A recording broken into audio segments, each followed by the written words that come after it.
Watch 4, the 11 o'clock Weekend Report with Tony Larson.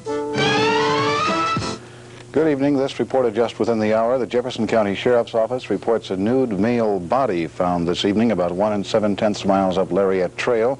The discovery was made by a Golden man. Deputy Sheriff Dennis Lauer responded to the call, and he described the body as that of a white male about 25 to 30, 5'6" and weighing about 135 pounds, with brown hair and a full dark beard. The Sheriff's Office says cause of death believed to be from a gunshot wound. Their investigation continues at this moment. The major anti-pollution bill of the 1978 legislative session, drafted in the Colorado House and then overhauled in the Senate, won final approval today after several hours of caucusing and debate. The bill has been sent on to Governor Lamb for his signature, and the legislature has hurdled another obstacle in its drive toward adjournment. The anti-pollution bill imposes stiffer fines for cars that emit visible pollution, and it also includes money to buy vans rather than cars for a pilot van pooling program for state employees. Meanwhile, lawmakers continued to debate the main budget bill. They had hoped to adjourn today, but the lawmakers went back into session after 8 o'clock tonight, and they may not adjourn until next Monday. The state of Colorado has a new law scheduled to go into effect on July the 1st, and this one concerns the State District Attorneys Association. The DAs are worried that hundreds of dangerous criminals may be set free if the new presumptive sentencing bill is enacted before legal and technical questions are ironed out.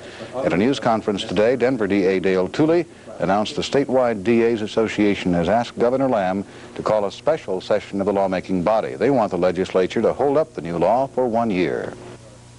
We think that to do it right and be sure of what we got, there's got to be an interim study before the next general session of the regular session of the General Assembly, so that these, what Andy described as fine-tuning, can occur, so that we can know whether we are sharply reducing the sentences of rapists and robbers and murderers. And finally, I think that it will give the legislature an opportunity to look at the concept Illinois adopted, where they created an X category of a particularly violent offender that could be dealt with in a presumptive sentencing system, which our law does not permit. Tooley says presumptive sentencing is a progressive concept and in the public interest. He just thinks lawmakers need more time to consider that new law. Environmentalists who are opposed to the construction of the Foothills Water Treatment Project protested on the steps of the Capitol building today and ridiculed Governor Lamb for his support of that project. Even though Foothills has been officially approved by the federal government, these protesters contend there is no need to build a new dam which will flood Waterton Canyon. They say alternatives exist, that the treatment plant can be constructed without the dam. We feel that Waterton Canyon can be saved. There are hearings being held by the EPA on the dredge and fill permits which would be required to construct the dam, and those have not yet been issued. The protesters say they're disillusioned with Governor Lamb, who supports Foothills. They fear urban sprawl and more smog if Denver's water supply is unlimited.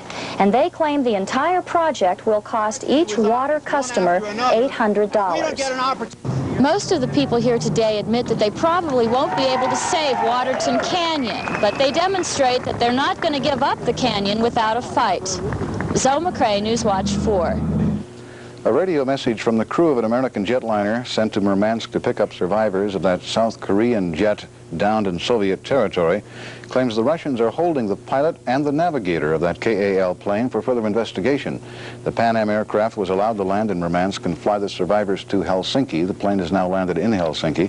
2 passengers aboard the Korean jet were killed and 13 others were slightly injured when Soviet fighters forced the plane to crash land on a frozen lake.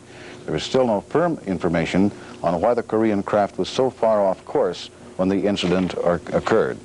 U.S. officials in Moscow say the 3 days of talks between Soviet leaders and Secretary of State Cyrus Vance have narrowed some differences, but there is no concrete news of a breakthrough in arms control.